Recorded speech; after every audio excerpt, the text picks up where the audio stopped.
Capítulo 11. Monstruos y ángeles. Lisa se quedó parada en el jardín durante un momento que no supo cuánto duró. Miraba el espacio donde la joven había estado, la grava no guardaba huellas porque ese tipo de grava no las guarda, los arbustos al fondo no tenían ramas partidas ni señales de paso. Era como si la figura simplemente hubiera dejado de existir. Pero había existido, Lisa tenía los datos, la visión, el sonido de la voz, la temperatura de la brisa que se había movido cuando ella se fue, había estado ahí. ¿Cómo puedes verme? La pregunta resonó en la arquitectura de su mente procesadora con la insistencia de un dato que no encaja en ninguna categoría existente. Lisa archivó la experiencia con la etiqueta provisional de inexplicable, revisar, y regresó al interior del edificio, donde un técnico la recibió con la expresión de alguien que estaba a punto de hacer un comentario sobre el tiempo no autorizado en exteriores y lo reconsideró al ver la expresión de Lisa. No le dijo nada a nadie sobre lo que había visto. Ni esa noche, cuando los regresaron al laboratorio y Félix le preguntó por qué estaba callada con ese instinto hermanesco que había desarrollado para detectar cuando algo la perturbaba. Ni durante las semanas que siguieron, en las que continuó el entrenamiento y la documentación y la existencia subterránea que era su vida. Pero pensó en ello, pensó en los ojos felinos y en el miedo que había en ellos y en esa pregunta imposible, pensó en ello con la parte de ella que procesaba en paralelo mientras hacía otras cosas, y lo que ese procesamiento producía era una acumulación de preguntas que no tenían respuesta con la información disponible. ¿Qué era esa joven? ¿Por qué esperaba no ser vista? ¿Qué significaba que Lisa sí pudiera verla, cuando claramente los humanos normales no podían? Y también, aunque esto era más difícil de articular de manera analítica, porque esa visión breve, ese encuentro de menos de 2 minutos con una desconocida aterrada en un jardín de grava blanca, había dejado en ella una impresión tan persistente? Lisa había visto belleza en muchas formas en su vida de fotógrafa, había aprendido a reconocerla con precisión y a capturarla sin alterarla. Lo que había visto en el jardín era hermoso de una manera que no cabía en ninguna de las categorías de belleza que conocía. No era la belleza de un paisaje ni la belleza de un momento humano perfectamente encuadrado, era algo más como la belleza de algo que no debería ser real pero lo es, y cuya realidad te perturba porque amplía el mundo de maneras que no habías anticipado. El pensamiento que seguía volviendo, el que Lisa reconoció finalmente como el núcleo de lo que la perturbaba, era uno que en su versión más honesta decía, quiero encontrarla otra vez. No con un plan, no con un objetivo, solo quiero encontrarla. Era un pensamiento que Lisa, dada la naturaleza de su existencia actual, no tenía manera práctica de actuar. El laboratorio no era un lugar desde donde se pudiera salir a buscar personas misteriosas en jardines. Pero los días seguían pasando, y el mundo exterior seguía existiendo, y Lisa seguía esperando su momento. Lo que Lisa no sabía, en esas semanas de procesamiento silencioso, era que la joven de los ojos felinos también estaba pensando en ella. Jenny había tardado 3 días en estabilizarse después del encuentro en el jardín, no físicamente, los ángeles no se desestabilizan de esa manera, se había desestabilizado en el nivel más fundamental de su existencia, su comprensión del mundo. Ella no podía ser vista. Eso no era un punto negociable, era una característica ontológica de lo que era, los humanos no la percibían, los humanos modificados que había encontrado en su larga existencia, y había encontrado algunos a lo largo de los siglos, tampoco la percibían. Su visibilidad era una elección consciente, un esfuerzo activo que hacía solo cuando quería manifestarse, y incluso entonces era percibida como una anomalía, como algo que el cerebro humano tendía a clasificar como distorsión sensorial. Esa joven en el edificio la había visto sin que Jenny hubiera elegido ser vista. La había mirado con la precisión y la claridad de alguien que ve exactamente lo que está mirando, sin confusión, sin la mirada ligeramente desorbitada de quien procesa algo que su cerebro rechaza. Era imposible. Y sin embargo había ocurrido. Jenny revisó lo que sabía de las criaturas en el edificio. Llevaba tiempo siguiendo la energía perturbadora que emanaba de ese laboratorio, esa frecuencia anómala que correspondía a algo que estaba en la frontera de lo que ella custodiaba pero que no era exactamente un alma en tránsito ni una presencia del otro lado. Era algo diferente, una conciencia que había tocado la muerte y había regresado de ella de maneras que alteraban su relación con el plano en que los ángeles operaban. La joven tailandesa, Lisa, era exactamente eso, su conciencia había estado en el umbral. Había rozado el otro lado, y cuando el laboratorio la había traído de vuelta con sus sistemas de metal y electricidad, algo de esa experiencia del umbral había quedado adherido a ella de manera permanente. No era un alma del otro lado ni era completamente del lado de los vivos, era algo intermedio que los ángeles no tenían categoría para clasificar. Y ese algo intermedio podía ver a Jenny. El consejo, cuando Jenny lo consultó, respondió con lo que Jenny ya sospechaba, que esto era parte de lo que habían mencionado meses antes sobre el elemento humano que sería necesario para la batalla que se acercaba. Que la capacidad de esa joven de ver a los ángeles era exactamente el tipo de conexión entre planos que podría ser decisiva. El consejo no dijo nada sobre lo que Jenny sintió en ese breve encuentro de jardín, porque eso era información que Jenny no había compartido. Lo que había sentido no tenía nombre en el vocabulario angélico. Los ángeles no sienten atracción en el sentido en que los humanos la experimentan, su existencia es demasiado diferente para que ese concepto se aplique directamente. Pero había algo en la manera en que esa joven la había mirado, en los segundos antes de que el miedo la llevara a huir, algo en la precisión de esa mirada, en la manera en que no la veía como un ser sobrenatural sino simplemente como una persona con la que quería hablar. Nadie había mirado a Jenny así en siglos. Nadie la había visto sin que ella lo eligiera. Y la joven se había quedado quieta con las palmas abiertas en señal de paz, como si la cosa más importante del mundo en ese momento fuera que Jenny no se asustara. Jenny llevaba siglos custodiando puertas en las que nadie pensaba, siendo la presencia que nadie veía. Cumpliendo una función que era necesaria y completamente invisible. La sensación de ser vista era tan extraña y tan intensa que todavía, días después, la procesaba en capas, encontrando en cada una de ellas algo que no había encontrado en la anterior.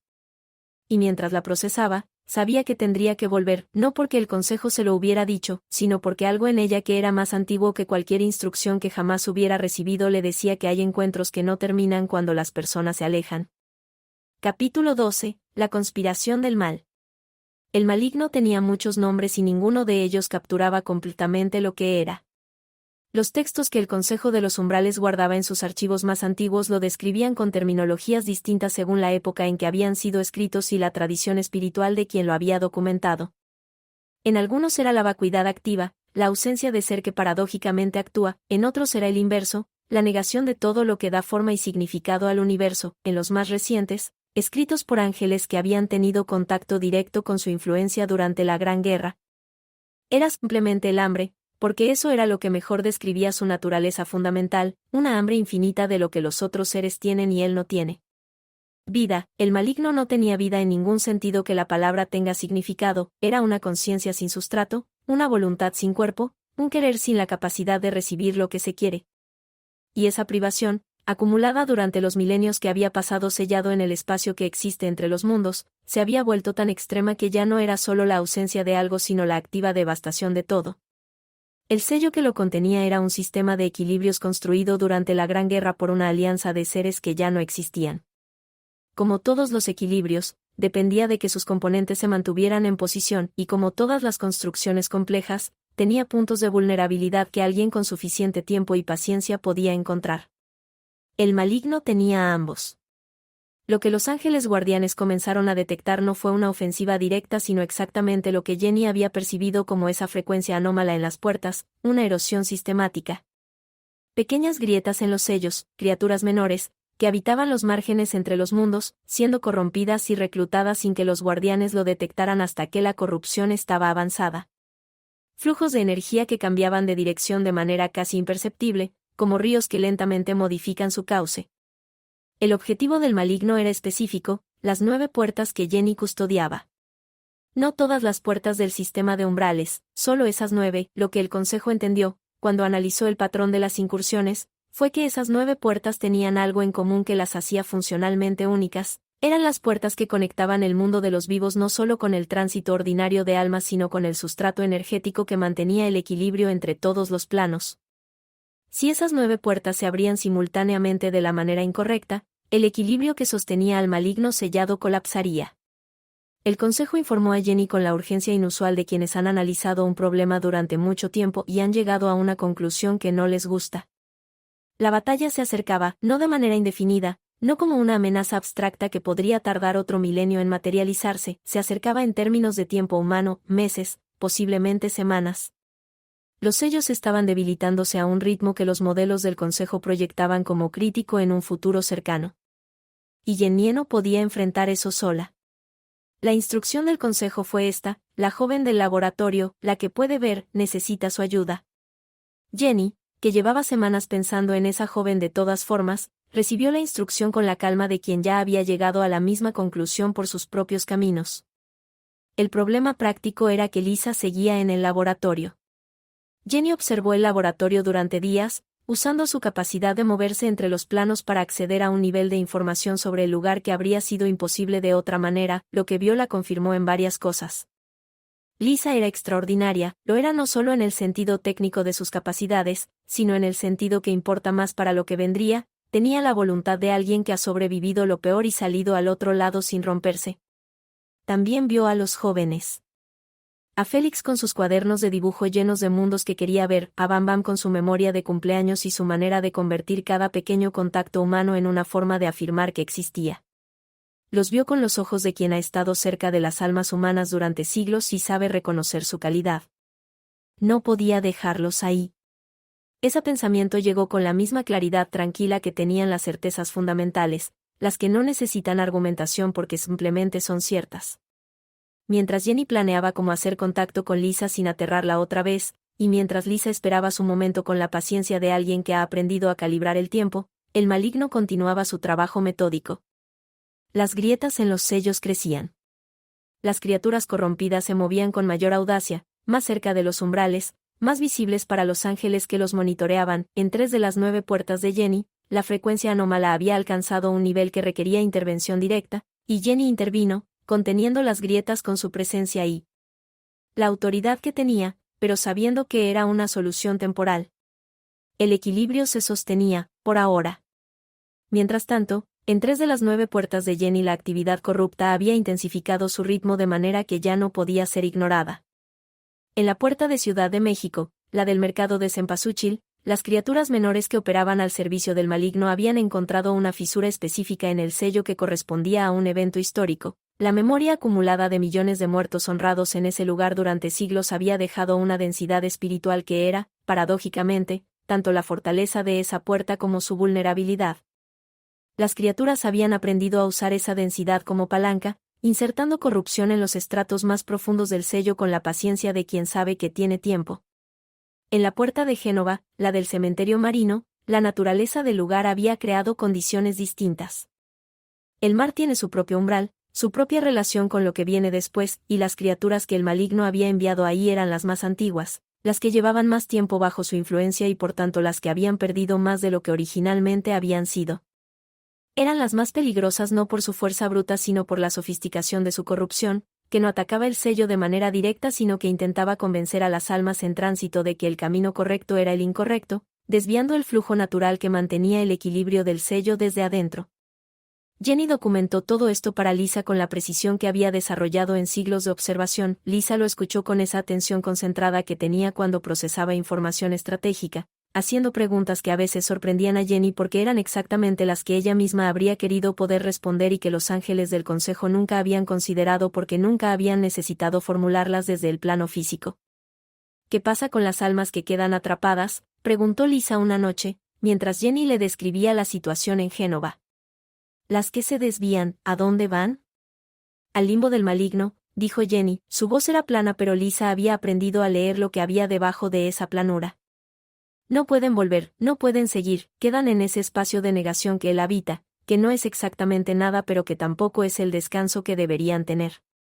Lisa quedó en silencio durante un momento. Entonces tenemos que cerrar esto, no solo por los sellos.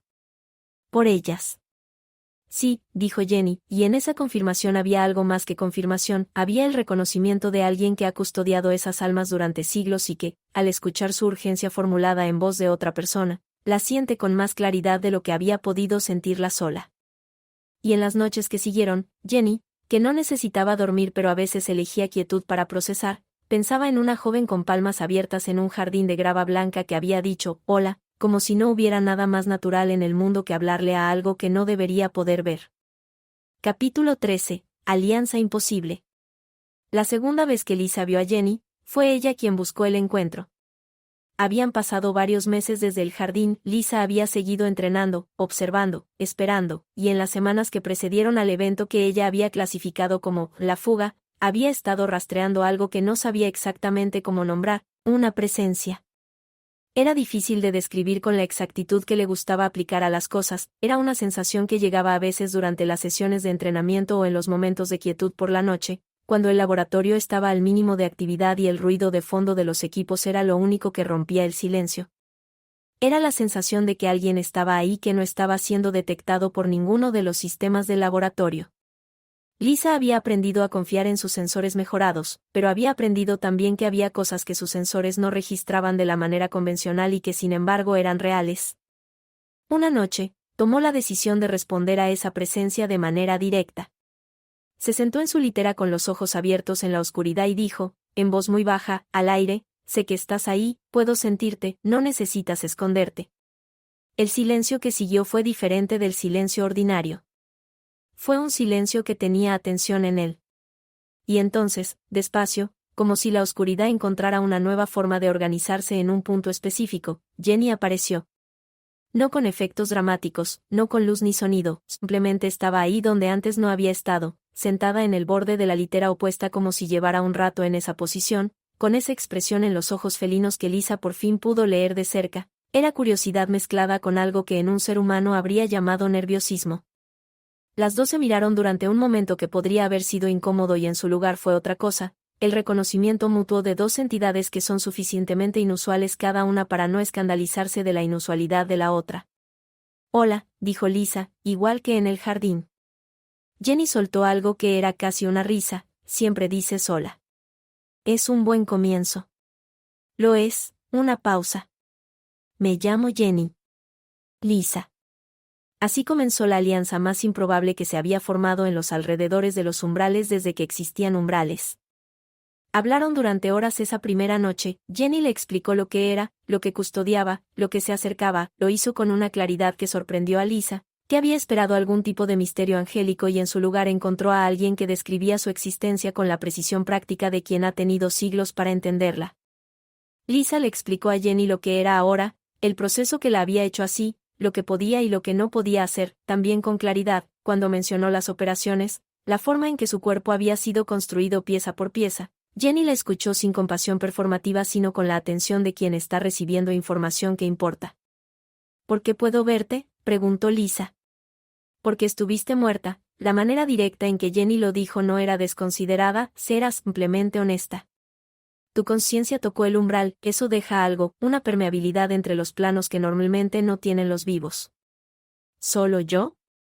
Los otros dos también, pero en menor grado. Ellos fueron modificados sin haber muerto, sus sistemas tienen contacto con ciertas frecuencias del umbral por la naturaleza de las integraciones, pero no tienen la permeabilidad completa que tienes tú. Lisa procesó eso, y eso me hace útil para lo que viene. Sí. Pero también. Jenny dudó, y era la primera vacilación que Lisa había visto en ella, la primera señal de algo que no era completamente controlado. También te hace la única persona que puede hablar conmigo directamente, que puede verme sin que yo lo elija. En siglos de existencia, eso nunca me había pasado. Lisa miró esos ojos, los ojos felinos que habían sido lo primero que había visto en el jardín, que habían estado tan asustados entonces y que ahora tenían algo diferente, el asombro de algo que no había esperado ser sorprendido. Eso debe haber sido raro, dijo Lisa. Fue aterrador, dijo Jenny. Y la honestidad de ese reconocimiento, la simplicidad de admitir que algo la había asustado, fue lo que terminó de convencer a Lisa de que había algo real en esta conversación, algo que valía la pena. Hicieron planes, no de manera inmediata, no en esa primera noche, pero en las noches que siguieron, cuando Jenny regresaba y se sentaba en la litera opuesta. Y la oscuridad del laboratorio se volvía un espacio donde las reglas normales del mundo parecían ligeramente más flexibles. Jenny le explicó las puertas, su naturaleza, lo que estaba ocurriendo en ellas. Lisa hizo preguntas técnicas que a veces sorprendían a Jenny porque eran exactamente las preguntas correctas, sobre la física del umbral, sobre cómo funcionaba la erosión de los sellos, sobre qué tipo de intervención era necesaria y qué capacidades importaban. Nunca he peleado, dijo Jenny en una de esas noches. Yo sí sé cómo, dijo Lisa. Pero necesito saber contra qué. El maligno no tiene forma física. Es una influencia, opera a través de criaturas que corrompe, a través de las grietas que crea en los sellos. Una pausa. pero si los sellos ceden completamente y encuentra la manera de manifestarse en el mundo físico, ¿puede hacerlo? Con las 9 puertas abiertas simultáneamente, sí. Lisa pensó. Entonces necesitamos cerrar las puertas, o defender la S mientras encontramos otra solución. 9 puertas en ciudades distintas al mismo tiempo. ¿Cuánto tiempo tenemos? La estimación de Jenny era de semanas, quizás menos. Lisa miró hacia la puerta del cuarto donde sus hermanos dormían. Luego miró a Jenny. Nos vamos del laboratorio, dijo, los 3, y vamos a defender tus puertas. ¿Puedes hacer eso, salir? Llevo meses planeándolo, una pequeña sonrisa, solo esperaba el momento correcto. ¿Y ahora? Ahora tengo la razón correcta. Capítulo 14. La fuga. La fuga del laboratorio ocurrió un miércoles por la noche, que era el día en que el turno de guardia tenía su rotación más larga y por tanto los niveles de atención eran estadísticamente menores hacia el final del turno. Lisa había planeado cada detalle con la meticulosidad que años de entrenamiento y observación le habían dado. Sabía exactamente dónde estaban las cámaras y sus ángulos ciegos, sabía los tiempos de respuesta del sistema de seguridad, sabía qué puertas podían abrirse desde dentro con la fuerza correcta aplicada en el punto correcto, y tenía la fuerza correcta. Lo más difícil no había sido planear la fuga. Lo más difícil había sido esperar con Jenny apareciendo cada noche en el cuarto para actualizarla sobre el estado de las puertas, con la urgencia creciendo en cada informe sin que Lisa pudiera permitirse que esa urgencia la llevara a actuar antes de tiempo. La paciencia, había aprendido, era también una forma de poder. Jenny estaba presente esa noche, invisible para todos excepto para Lisa, que la veía moverse a su lado como una guía silenciosa. Habían acordado el protocolo durante las noches previas. Jenny iría adelante con su percepción de los 2 planos, detectando la distribución de los guardias con una precisión que ningún sistema de reconocimiento electrónico podría igualar. Lisa procesaría esa información y tomaría las decisiones tácticas. Reconoció Lisa en algún momento de las noches de planeación, la primera vez que alguien le daba información sin querer nada a cambio. Simplemente confiaba en que Lisa haría lo correcto con ella. Se fue a las 2 de la mañana, despertó a Félix y a Bam Bam sin luz, solo con un toque en el hombro a cada uno. Los 2 estaban despiertos casi inmediatamente, lo que le dijo que ellos también llevaban tiempo esperando que llegara ese momento. Bam Bam tenía una pequeña bolsa preparada que había reunido en las semanas anteriores con cosas que había evaluado como esenciales, nada sentimental, nada que añadiera peso innecesario. Era la bolsa de alguien que había pensado en este momento con la precisión práctica del que ha tenido tiempo de sobra para pensar. No hablaron, las instrucciones habían sido transmitidas en conversaciones de días anteriores, en código que solo los 3 entendían, en esa manera que tienen los hermanos de hablar sin hablar que no se aprende sino que se desarrolla. Lisa les había explicado la ruta, les había explicado los momentos de espera y los momentos de movimiento, les había explicado lo que pasaría si algo salía mal, que era la parte de la conversación que Félix había escuchado con la expresión de quien quiere interrumpir pero sabe que no debe, y que Bam Bam había escuchado con la serenidad de quien ya ha catalogado la posibilidad del fracaso y ha decidido que la alternativa de no intentarlo es peor. Lisa abrió la primera puerta, la segunda, el corredor del nivel 3 que era el más largo y el más vigilado.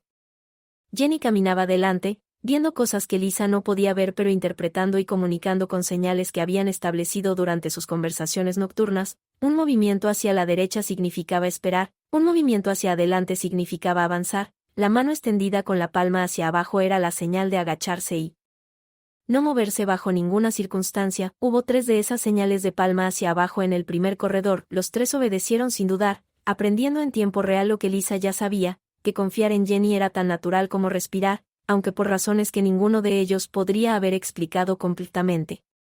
Hubo un momento en el tercer corredor en que un guardia giró exactamente en el momento incorrecto. Lisa tomó una decisión en fracción de segundo, calculó la trayectoria con la precisión de sus sistemas mejorados, y se movió con una velocidad que no le daba al guardia tiempo de procesar lo que estaba viendo.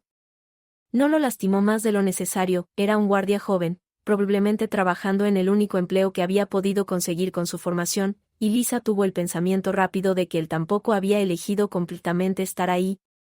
Lo dejó inconsciente con la eficiencia de algo que había practicado exactamente para esto, apoyado con cuidado contra la pared en una posición que no haría daño a su cuello. Bam Bam exhaló lentamente cuando pasaron por encima de él. Félix no miró, pero apretó la mano de Lisa brevemente mientras pasaban. Era el primer contacto físico que ella había tenido en semanas, que no era técnico ni funcional ni relacionado con el entrenamiento. Era simplemente el apretón de alguien que dice estoy contigo sin abrir la boca. El ascensor principal no era una opción, se estaba demasiado monitoreado, con biometría y redundancia electrónica que incluso Lisa habría tardado tiempo en sortear, tiempo que no tenían. Lisa los llevó al acceso de servicio, un túnel de mantenimiento que ella había encontrado durante sus meses de exploración metódica del laboratorio. Era un túnel que el plano original del edificio registraba como clausurado, que nadie usaba de manera regular, que pasaba por debajo de los niveles principales del sistema de seguridad. Llevaba a la superficie en un punto que estaba fuera del perímetro de vigilancia directa, un área de carga en la parte trasera del edificio, técnicamente parte de las instalaciones pero sin cámaras en ese tramo específico porque alguien, en algún momento del diseño del sistema de seguridad, había cometido el único descuido que Lisa necesitaba. El túnel olía a tierra húmeda y a cables envejecidos y a esa calidad específica del aire que ha estado encerrado demasiado tiempo. Era estrecho, Bam Bam, que ahora era el más alto de los tres por esos 2 centímetros que tanto había celebrado, tuvo que agacharse en un tramo donde la estructura del techo bajaba sin aviso. Nadie se quejó, era un silencio distinto al silencio del laboratorio que todos conocían también, era el silencio activo de las personas que están haciendo algo que importa. La salida a la superficie era una escotilla de metal oxidado que no se había abierto en meses, posiblemente en años. Lisa la abrió con la fuerza de un sistema que no tiene que preocuparse por el ruido de los músculos pero sí por el crujido del metal, que gestionó con una lentitud deliberada que le costó 30 segundos pero que resultó en una apertura completamente silenciosa. Entraron el aire frío de la noche y el olor de Seúl, tráfico lejano, comida de algún puesto nocturno a distancia, el ozono particular de una ciudad grande bajo un cielo nublado que no dejaba ver las estrellas pero que era, inequívocamente, el cielo de afuera. Los tres se detuvieron un momento, simplemente respirando ese aire. Era el primer aire exterior que Bam Bam y Félix habían respirado en años. Para Lisa era la primera vez desde el evento de demostración, que no había contado exactamente como libertad. Ninguno de los tres dijo nada. Había cosas que no necesitaban palabras porque las palabras habrían sido inevitablemente insuficientes. Jenny estaba de pie junto a Lisa, visible solo para ella, con esa expresión que Lisa había aprendido a leer como algo entre admiración y algo más personal que Jenny todavía no había puesto en palabras pero que Lisa había comenzado a reconocer con la misma claridad con que reconocía los ángulos de luz buenos, la expresión de alguien que está mirando algo que le importa más de lo que esperaba que le importara. ¿Y ahora?, preguntó Félix, mirando el cielo. Su voz era normal, casi despreocupada, y esa normalidad era en sí misma un logro extraordinario dado lo que acababan de hacer y lo que tenían por delante. Ahora nos movemos, dijo Lisa, tenemos 9 puertas que defender y menos tiempo del que nos gustaría. Bam Bam ya estaba mirando la calle con la expresión de quien está catalogando su entorno, memorizando las salidas, leyendo los patrones. La calle está despejada hacia el este, dijo. Hay un taxi parado a 200 metros que parece estar esperando a alguien que no ha llegado. Lisa sonrió, era la primera sonrisa completamente libre de cualquier otra cosa que había tenido en mucho tiempo. Vámonos, dijo. Y se fueron. Capítulo 15, La Guerra de los Umbrales. Las 9 puertas. Ciudad de México, Seúl, Génova, el desierto de Gobi. Estambul, Bali, Buenos Aires, Marrakech, Vancouver. Tenían, según la estimación de Jenny, menos de 3 semanas antes de que los sellos se dieran a un nivel crítico, lo que hacía que el problema de las 9 ciudades en tiempo comprimido fuera exactamente tan imposible como sonaba. Jenny, que había custodiado esas puertas sola durante siglos, había tomado nota de que las criaturas corrompidas por el maligno operaban con una sincronización que sugería inteligencia coordinada, no atacaban a la misma hora en todas las puertas, escalaban de manera que cuando ella intervenía en una, otras 2 o 3 ganaban tiempo para debilitarse. Era una estrategia que reconocía la limitación de un solo guardián. Lo que el maligno no había calculado, porque no podía, era que ese guardián ya no estaba solo.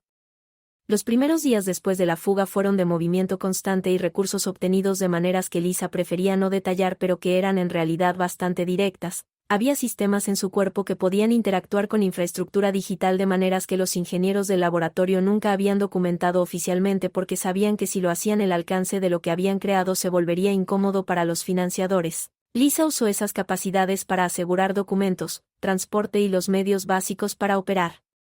Félix y Bam Bam, que llevaban años sin ver el mundo exterior, se adaptaron con la velocidad de los jóvenes que tienen inteligencia y capacidad de resiliencia. Félix, que había pasado años dibujando ciudades imaginarias, resultó tener un sentido espacial extraordinario para moverse por ciudades reales. Bam Bam, que había memorizado nombres y detalles de todos los técnicos del laboratorio, aplicó esa misma capacidad de lectura social al mundo exterior con resultados eficaces. Jenny coordinaba, era la función para la que había sido preparada durante siglos sin saberlo, no solo custodiar las puertas sino leer el estado de cada una, detectar los movimientos del maligno con antelación, anticipar dónde iría la siguiente presión. Comunicaba lo que veía a Lisa, y Lisa procesaba esa información con la velocidad de un sistema diseñado para exactamente ese tipo de análisis y tomaba decisiones. Las criaturas corrompidas que encontraron en las primeras puertas eran lo que Jenny les había descrito, seres que en su estado natural habrían sido guardianes menores de los umbrales, que ahora operaban invertidos, usando su conocimiento de los sellos para erosionarlos en lugar de mantenerlos. Lisa enfrentó las primeras con la preparación de alguien que ha pasado años aprendiendo exactamente sus propias capacidades. No era combate en el sentido humano convencional, será algo más como cirugía en movimiento, identificar el punto de vulnerabilidad, aplicar la intervención con la precisión y la fuerza exactas, retirar la influencia del maligno de la criatura sin destruir al ser que había debajo de la corrupción cuando era posible. Félix y Bam Bam asistían de las maneras que podían. Félix tenía una capacidad que el laboratorio había documentado pero no comprendido del todo, podía percibir estructuras, no físicas sino relacionales, patrones de conexión entre cosas. En el contexto de las puertas, podía ver cómo la corrupción se extendía por los sellos de una manera que complementaba la visión de Jenny con una perspectiva diferente. Bam Bam era su instinto social amplificado por sus modificaciones. Podía leer la intención de las criaturas con una anticipación que varias veces les dio tiempo de prepararse para ataques que de otra manera los habrían tomado por sorpresa. Jenny, que nunca había tenido compañía, que había pasado siglos en la soledad funcional de quien existe entre los planos sin verdadero contacto con ninguno, se encontró en algo tan nuevo que tardó tiempo en reconocerlo, un equipo. Cada puerta tenía sus características específicas. La de Ciudad de México, en el mercado de Cempasúchil, estaba siendo atacada de manera que aprovechaba la densidad de esa puerta en particular, la manera en que la tradición de los muertos en esa cultura había hecho que la puerta fuera más permeable de manera natural. La intervención ahí fue la más larga, casi 4 horas, con Félix rastreando los patrones de corrupción mientras Lisa aplicaba la intervención y Jenny sostenía el equilibrio desde el plano que solo ella podía alcanzar. La de Génova, en el cementerio marino, fue de las más violentas. Las criaturas ahí habían alcanzado un nivel de influencia que las hacía capaces de acción directa, y la acción directa que eligieron fue sobre Bam Bam, que la recibió con los reflejos de alguien que lleva años preparándose para exactamente ese tipo de momento y que aún así salió del encuentro con daño en los sistemas que necesitó atención inmediata. La noche después de Génova, mientras Félix cuidaba a Bam Bam y verificaba el estado de sus integraciones con la competencia técnica que había aprendido en años de observar cómo los técnicos del laboratorio hacían exactamente eso, Lisa y Jenny estaban sentadas en los escalones del cementerio mirando el mar. El mar era negro y quieto. Desde esa distancia, las luces de los barcos en el horizonte parecían estrellas bajas. ¿Tienes miedo?, preguntó Lisa. Jenny consideró la pregunta. No de la manera en que los humanos temen las cosas que pueden matarlos, pero sí de fallar. De que todo esto no sea suficiente. ¿Cuánto tiempo llevas cargando eso sola? Una pausa larga, mucho tiempo. Lisa la miró. En la oscuridad, la luminosidad suave de Jenny era más visible, ese brillo que no era exactamente luz física sino algo más parecido a presencia concentrada. Era la cosa más hermosa que Lisa había visto en su vida de fotógrafa, y Lisa había visto cosas extraordinarias. No estás sola ahora, dijo. Jenny la miró. En sus ojos felinos había algo que no había estado cuando se conocieron, algo que era más reciente, más frágil y más sólido al mismo tiempo. No, dijo. No estoy sola ahora. Siguieron la puerta de Estambul, que fue rápida y limpia, la de Bali, que requirió el trabajo más delicado porque las raíces de la corrupción ahí eran las más antiguas y estaban entrelazadas con la estructura del sello de manera que extraerlas sin dañar el sello requería precisión milimétrica. Buenos Aires, Marrakech, Vancouver. Cada puerta los cambiaba un poco, no en el sentido negativo, no en el sentido del deterioro, sino en el sentido en que cualquier cosa que pone a prueba lo que eres termina por definirlo más claramente. Capítulo 16. El umbral final. La 9ª puerta era la de Seúl. Había sido la última no por accidente, el maligno, que no tenía inteligencia en el sentido humano pero sí una voluntad orientada con la precisión de quien ha estado planeando durante milenios, había concentrado sus recursos en esa puerta. Era la más importante de las 9, la que actuaba como ancla del sistema completo, y lo que había en ella cuando llegaron era cualitativamente diferente de todo lo que habían enfrentado antes. No eran criaturas corrompidas, era el maligno mismo, o la proyección más próxima a él que podía alcanzar desde el otro lado del sello medio caído, una presencia que llenaba el espacio alrededor de la puerta con una densidad de negación que hacía que el aire se sintiera diferente, que los colores parecieran menos ellos mismos, que los pensamientos tardaran más en completarse. La puerta de Seúl estaba en el metro, específicamente, en el andén abandonado de una estación de la línea 5 que había sido clausurada hacía 15 años por razones de infraestructura y que ahora era uno de esos espacios que las ciudades generan, técnicamente existente, funcionalmente olvidado, atravesado por corrientes de personas que no saben que pasan a centímetros de algo fundamental. Llegaron los 4 al andén abandonado a las 3 de la mañana. Jenny había silenciado las alarmas del espacio con su presencia angélica, que tenía esa autoridad sobre los sistemas de vigilancia de los umbrales aunque no siempre sobre la infraestructura puramente humana. Lisa había manejado esa parte. El andén tenía esa belleza específica del deterioro urbano, los azulejos blancos cubiertos de una película de tiempo, los carteles de líneas que ya no existían, los rieles llenos de óxido que llegaban y se perdían en la oscuridad del túnel. Y en el extremo del andén, donde la estructura de la puerta era visible para Jenny y para Lisa pero solo perceptible como una leve incomodidad para Félix y Bam Bam, la presencia del maligno era una mancha en la realidad. Jenny se detuvo frente a ella. Por primera vez en esta guerra de semanas, su expresión no era la de la guardiana serena que Lisa había aprendido a conocer, era algo más expuesto. «No sé si puedo hacer esto», dijo en voz muy baja. «¿Por qué?», preguntó Lisa. «Porque nunca he peleado, porque todo lo que soy fue diseñado para custodiar, no para combatir». Una pausa, «porque si fallo aquí, el sello cae y todo lo que hemos hecho no sirve». Lisa se puso frente a ella, la miró a los ojos, esos ojos felinos que habían estado asustados en un jardín y que ahora tenían miedo de una manera diferente, más profunda, más honesta. «Jenny. Escúchame», su voz era tranquila, la voz de alguien que ha aprendido a ser el punto fijo en el caos. «Yo tampoco debería estar aquí, soy mitad metal y mitad persona y ya morí una vez y lo que me quedó de eso no era lo que se supone que deba ser». Félix y Bam Bam crecieron en un laboratorio y nunca deberían haber pasado lo que pasaron. Nada de lo que somos tiene sentido según las reglas de lo que se supone que debe existir. Jenny la miraba. «Pero estamos aquí, y tenemos lo que tenemos, y lo que tenemos es suficiente porque tiene que serlo». Una pausa, y entonces Jenny hizo algo que Lisa no esperaba, extendió la mano. No la mano física que Lisa podía ver, sino algo diferente, una extensión de presencia que Lisa percibía en esa parte de ella que había estado en el umbral y que todavía tenía la permeabilidad de esa experiencia. Lisa tomó esa mano, o lo que era tomar la mano de un ángel cuando eres mitad humana y mitad máquina y el punto de contacto entre los dos es algo para lo que ningún idioma tiene exactamente el vocabulario correcto. Y enfrentaron lo que estaba en el andén. Lo que siguió no fue lo que las historias de batallas épicas describen, no hubo luz y trueno y chorros de energía colisionando en el aire con efectos visuales dramáticos. Fue más parecido a una cirugía de alta precisión realizada en movimiento. Jenny sostenía el tejido del sello desde el plano que solo ella podía alcanzar, trabajando en las grietas que el maligno había creado, aplicando la autoridad que tenía sobre los umbrales con una concentración que no había necesitado nunca en siglos de custodiar porque custodiar no requería esto. Lisa operaba en el plano físico, enfrentando las proyecciones que el maligno enviaba a través de las grietas con la fuerza y la velocidad de sus sistemas, con los sentidos permeables que le permitían percibir dónde estaban los puntos de presión del sello. Y comunicarlos a Jenny. Félix rastreaba los patrones, señalando donde la corrupción intentaba extenderse antes de que llegara. Bam Bam cubría las posiciones de flanco con esa anticipación que era su superpoder específico, asegurándose de que nada llegara desde los ángulos que la concentración central podía dejar descubiertos. Fueron 4 horas. Las 4 horas más largas en la existencia de cualquiera de los 4.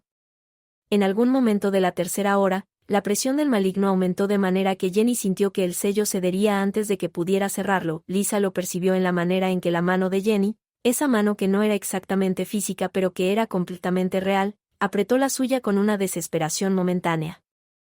Lisa no soltó, no retrocedió, se plantó con las piernas de metal en el suelo del andén antiguo y aplicó todo lo que tenía, la fuerza, la velocidad, la permeabilidad del umbral que la vida y la muerte le habían dejado, la rabia limpia y fría que había aprendido a usar como combustible, y algo más que no era técnico ni mecánico sino simplemente la voluntad de alguien que ha decidido que esto no termina aquí.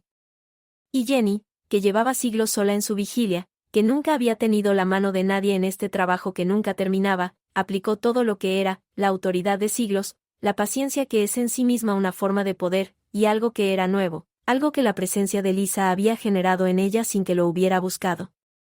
Algo que la hacía más fuerte de manera que ningún tratado angélico había documentado porque en ningún tratado angélico había estado contemplado que una guardiana encontrara a alguien que pudiera verla. El sello cerró.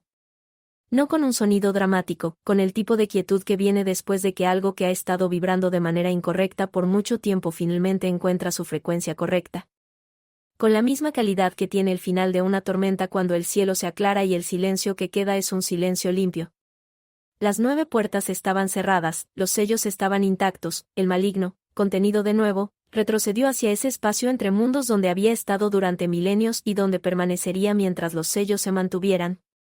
Lisa se sentó en el suelo del andén, las piernas de metal dejaron de vibrar con la tensión de las últimas horas, Félix se desplomó contra la pared con la expresión de alguien que ha agotado completamente un estado de alerta que lleva semanas en activo.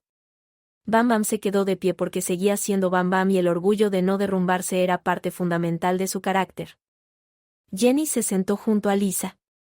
Por un momento largo, ninguna de las dos dijo nada. Luego Jenny dijo, «Está hecho». «Está hecho», confirmó Lisa. Otra pausa. «¿Y ahora qué?», preguntó Jenny, era la misma pregunta que Félix había hecho la noche que salieron del laboratorio, pero con un peso diferente.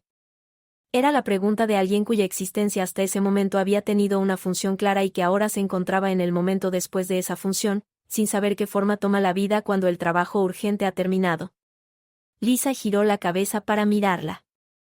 En la oscuridad del andén abandonado, la luminosidad de Jenny era la única fuente de luz, y era suficiente para ver por ella, era suficiente para ver los ojos felinos que por primera vez desde que los conocía no tenían ni miedo ni urgencia sino algo más quieto, más disponible. «Ahora descansamos», dijo Lisa. «Y después».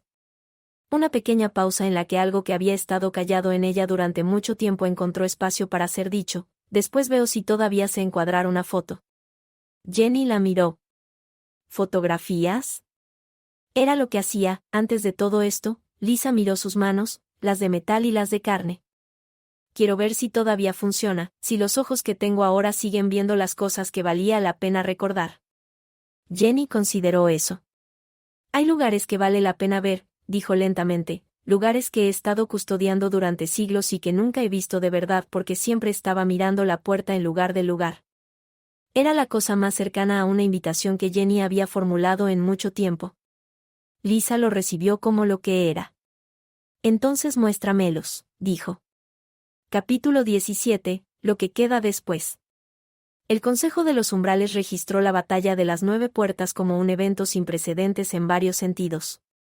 Nunca antes un guardián angélico había actuado en alianza con seres del plano físico, nunca antes las 9 puertas habían sido defendidas simultáneamente de manera activa en lugar de reactiva, y nunca, en toda la documentación que el Consejo guardaba desde los principios del mundo, un guardián había logrado reforzar los sellos hasta un nivel que los modelos proyectaban como estable durante varios siglos. El Consejo envió sus comunicaciones formales, Jenny las leyó con la misma calma tranquila con que había leído todas las comunicaciones anteriores del Consejo, que era la calma de alguien que respeta la institución pero que ha descubierto que hay cosas más importantes que los registros. También el Dr. Park envió comunicaciones, estas las leyó Lisa con una expresión que Félix aprendió a interpretar como, procesando antes de decidir si vale la pena enfadarse. El Dr. Park quería recuperar su inversión, o al menos documentar sus resultados para los patrocinadores. Quería protocolos, datos, el registro formal de lo que sus creaciones habían hecho. Lisa le respondió personalmente, en una comunicación breve y directa que establecía exactamente qué información compartiría y en qué condiciones, que no incluía el retorno al laboratorio en ningún escenario posible, y que venía acompañada de evidencia de que Lisa tenía acceso a documentación del laboratorio que habría sido embarazosa para ciertos patrocinadores si se hiciera pública. No como amenaza explícita, como dato. El Dr. Park no respondió, lo que Lisa interpretó correctamente como acuerdo. Pravit Manoval murió 4 meses después de la batalla de las 9 puertas. Murió en Bangkok, en su departamento, con la asistente que llevaba años manejando sus asuntos sentada a su lado. Lisa llegó 2 días después, llegó con el tiempo suficiente para despedirse de él de la manera que los muertos permiten, en el silencio de un cuarto que todavía guarda la forma de la persona que estuvo ahí. Se quedó sola con él durante un rato, le habló en voz baja. Le dijo que la había arruinado y salvado al mismo tiempo y que las dos cosas eran completamente ciertas, le dijo que le había dado hermanos cuando le quitó el cuerpo que tenía, y que eso era de los intercambios más extraños y más genuinos que había conocido. Le dijo que lo quería.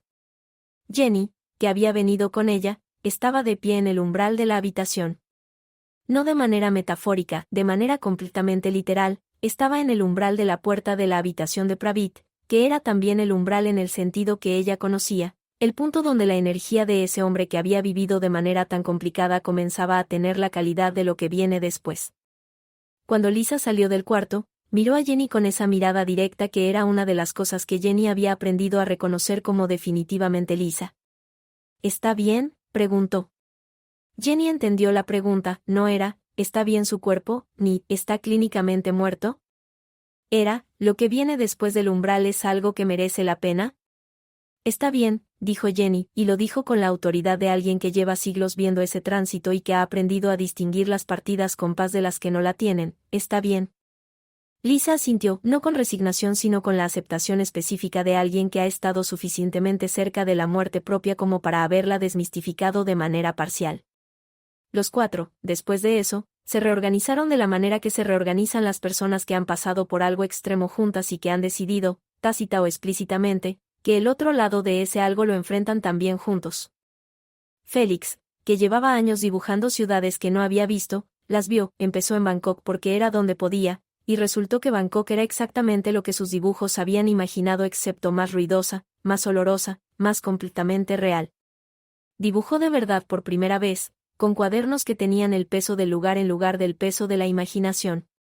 Bam Bam descubrió, con el mismo tipo de sorpresa que tiene encontrar un talento en un contexto inesperado, que lo había mantenido cuerdo en el laboratorio, su capacidad de hacer que las personas se sintieran reconocidas, funcionaba también en el mundo exterior y de maneras que generaban confianza, conexiones, y una vida social que él construyó con la misma dedicación meticulosa con que había memorizado los cumpleaños de los técnicos. Lisa tomó fotos. Las primeras fotos que tomó después de todo lo que había pasado fueron torpes, no técnicamente, porque sus ojos y su procesamiento hacían que la parte técnica fuera en realidad más fácil que antes, pero en el sentido más importante, no sabía todavía qué quería recordar. Había cambiado demasiado como para que el ojo que tenía antes siguiera siendo exactamente el mismo ojo. Lo descubrió poco a poco, el ojo nuevo seguía siendo suyo pero veía cosas que el anterior no había necesitado ver porque el anterior nunca había estado en el umbral. El ojo nuevo veía capas, veía la superficie de las cosas y también, no de manera sobrenatural sino de manera que tenía que ver con la permeabilidad que le había quedado de haber muerto y vuelto, algo de lo que había debajo. Sus fotos cambiaron, se volvieron más difíciles de describir, más difíciles de clasificar en los géneros del fotodocumentalismo donde antes había operado. Eran fotografías de lugares reales en las que, si se miraba con atención, había algo más, no fantasmas, no literalmente, sino la presencia de lo que ese lugar había sido y sería, el tiempo vertical que existe debajo del tiempo horizontal. La primera exposición que presentó con ese trabajo nuevo fue en Seúl, en la misma galería que años antes la había invitado al vernizaje al que llegó con barro en las zapatillas. Llegó esta vez también con barro, pero diferente barro, de montañas que no eran las mismas que antes. Jenny fue a verla.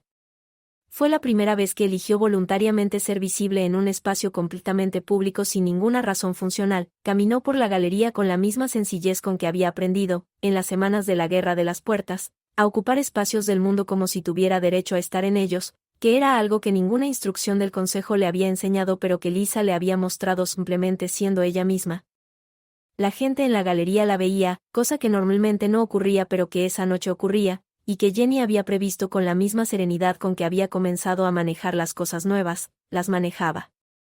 Se detuvo frente a la foto más grande de la exposición, que era la única que Lisa había tomado en el andén de la estación clausurada. El andén vacío, los azulejos del tiempo, los rieles de óxido perdiéndose en la oscuridad, y en el extremo del andén, capturada de espaldas, una figura con una luminosidad suave que no correspondía exactamente a la física del espacio pero que el ojo entrenado reconocía como completamente real. Era Jenny, tomada sin que ella lo supiera, o quizás sabiéndolo, el límite entre esas dos posibilidades siendo difícil de determinar cuando las dos personas involucradas tienen la relación que tenían. Sintió a Lisa llegar a su lado, sintió su presencia con la misma claridad con que desde el principio, antes de que se conocieran, había percibido que había algo en el mundo que podía verla. ¿Cuándo la tomaste?, preguntó. Al final, dijo Lisa. Cuando el sello cerró, estabas mirando hacia la puerta todavía, asegurándote de que estuviera bien, y yo te miré y pensé, esto vale la pena recordarlo. Jenny miró la foto durante un momento largo. No sé qué soy en esto, dijo finalmente. La pregunta no era existencial en el sentido de crisis, era genuinamente práctica. Jenny era un ser que había tenido una función clara durante siglos y que ahora tenía una función diferente, más amplia, menos definida, y estaba aprendiendo a habitarla. Eres lo que eres, dijo Lisa, y era la respuesta más simple del mundo y también la más completa. Un ángel que guarda puertas, una persona que aprendió a estar en el mundo, las dos cosas. Tú también eres las dos cosas. Sí, una pausa en la que Lisa miró su propia mano de metal reflejada en el vidrio que cubría la foto. Llevo un rato aprendiendo que eso está bien. Jenny la miró con esos ojos felinos que ya no tenían miedo en ellos, no de Lisa, no de esa mirada directa que la había visto desde el principio sin que Jenny lo eligiera. Había algo en esos ojos que era nuevo. Algo que los siglos no habían puesto ahí porque los siglos habían sido muy solitarios para generarlo, algo que tiene el nombre más simple del mundo aunque a veces tarda siglos y muertos y metal y vuelta a empezar para encontrar las condiciones en que puede existir. La exposición continuó a su alrededor, las personas se movían de foto en foto, Félix estaba en un rincón hablando con alguien que claramente encontraba su manera de describir las ciudades fascinante. Bam Bam había encontrado ya a 3 personas cuyos nombres iba a recordar para siempre. Jenny y Lisa se quedaron frente a la foto del andén. No necesitaban decir más, las personas que han pasado por lo que ellas habían pasado juntas aprenden que no todo necesita ser dicho, que algunas cosas son más verdaderas cuando se viven que cuando se nombran. Pero eventualmente, cuando la galería empezó a vaciarse y la luz se volvió más cálida y el ruido de las conversaciones se redujo a algo más íntimo, Jenny dijo: ¿A dónde vamos después? Y Lisa, que durante años había respondido a esa pregunta con los nombres de lugares remotos, con coordenadas y fechas y planes logísticos, respondió esta vez de una manera diferente. Más simple, más verdadera para lo que eran ahora. A donde quieras. Y fue suficiente. Epílogo: las puertas siguen. Las 9 puertas siguen ahí. En el mercado de Cempasúchil de Ciudad de México, entre los vendedores que llegan antes del amanecer con sus cargamentos de flores de color naranja imposible, hay a veces una figura joven que se mueve entre los puestos con más conocimiento del lugar del que debería tener una visitante, y a veces a su lado hay otra figura que los vendedores perciben como una ligera anomalía. En la luz, como si el sol de la madrugada se concentrara de manera un poco rara en ese punto específico. Los vendedores no preguntan, en los mercados de flores para los muertos, hay cosas que se saben sin necesidad de preguntarlas. En el andén abandonado de la estación clausurada de Seúl, hay grafitis nuevos que ninguno de los operarios de mantenimiento del metro recuerda haber visto instalarse. Son grafitis extraños, representan puertas, en todos los estilos posibles, desde las más elaboradas hasta las más simples, y cada puerta tiene algo que la hace ligeramente diferente de una puerta ordinaria, nadie sabe quién los puso. Los operarios los dejan porque tienen algo que los hace difíciles de borrar sin sentir que se destruye algo que debería existir. El Consejo de los Umbrales sigue enviando sus comunicaciones, Jenny las lee con más interés que antes porque ahora las lee con el ojo de quien sabe que habrá que actuar en ellas en algún momento, y actuar en compañía es diferente de actuar sola. Félix tiene un cuaderno nuevo que se está llenando más rápido que los anteriores porque ahora dibuja lo que ve además de lo que imagina, y lo que ve tiene la textura imposible de encarnar de las cosas reales. Bam Bam tiene un número de teléfono de cada ciudad que han visitado, y los usa con una regularidad que las personas del otro lado de esas llamadas se encuentran desconcertante y cálida al mismo tiempo. Lisa tiene una cámara, la misma que siempre ha tenido, actualizada, con los sistemas de su cuerpo mejorado integrados de una manera que hace que el proceso de encuadrar sea algo cercano al pensamiento. Y tiene un ojo que ve las dos capas, la superficie y lo que hay debajo, y que ha aprendido que las fotos más verdaderas son las que no tienen miedo de mostrar ambas. Y Jenny está ahí. Está en las puertas, como siempre, pero ahora también está en los lugares que hay alrededor de las puertas, en los mercados y los andenes y los jardines y los cementerios marinos y todas las esquinas del mundo que son, si sabes cómo mirarlas, umbrales en algún sentido. Está en esos lugares siendo lo que es un ángel de ojos felinos y presencia antigua que lleva siglos viendo pasar almas y que ha aprendido, tarde pero completamente, que existir entre los planos no significa que no puedas también existir en uno. Hay noches, en las ciudades que pasan, en que Lisa y Jenny están sentadas en algún borde del mundo, en el tejado de un edificio de Bangkok o en los escalones de una iglesia en Génova o en la orilla de un mar que no se han molestado en nombrar, y Jenny dice cosas sobre lo que ha visto en siglos que ningún libro humano contiene, y Lisa escucha con esa atención que ha tenido siempre y que ahora tiene también la profundidad de alguien que ha estado en el umbral y sabe que todo tiene peso. Y a veces Lisa dice cosas sobre el mundo que ha fotografiado, sobre la luz en lugares donde la luz hace algo que no debería ser posible, sobre la manera en que las personas miran cuando no saben que alguien las está mirando, sobre todo lo que ha amado de esta vida que se rompió y se construyó de otra manera. Y Jenny escucha. Una vez, en el tejado de un edificio en Bangkok durante la estación de lluvias, cuando el agua caía con esa generosidad tropical que convierte los cielos nocturnos en algo parecido a un instrumento musical, Lisa preguntó algo que había estado evitando preguntar durante meses porque no sabía exactamente cómo formularla sin que sonara a más de lo que era, o quizás a exactamente lo que era. ¿Puedes quedarte? Jenny, que estaba sentada a su lado con esa calma que tenía incluso bajo la lluvia porque la lluvia no le mojaba la ropa de la misma manera en que moja la de los humanos, tardó en responder. No porque la pregunta la tomara por sorpresa, sino porque la respuesta merecía más que la primera formulación que llegó a ella. Las puertas necesitan una guardiana, dijo finalmente. Lo sé. Pero una guardiana no tiene que quedarse siempre en el mismo lugar. Una pausa. He estado parada en las mismas 9 coordenadas durante siglos porque asumí que eso era lo que se necesitaba, no porque nadie me lo dijera explícitamente. Lisa la miró. ¿Y si resulta que lo que se necesita es que la guardiana también se mueva? Era la pregunta que ningún tratado angélico había formulado. Era la pregunta que solo se podía formular si alguien te había mostrado, con el ejemplo de su propia vida rota y reconstruida, que las asunciones sobre lo que uno es no son siempre lo mismo que lo que uno puede ser.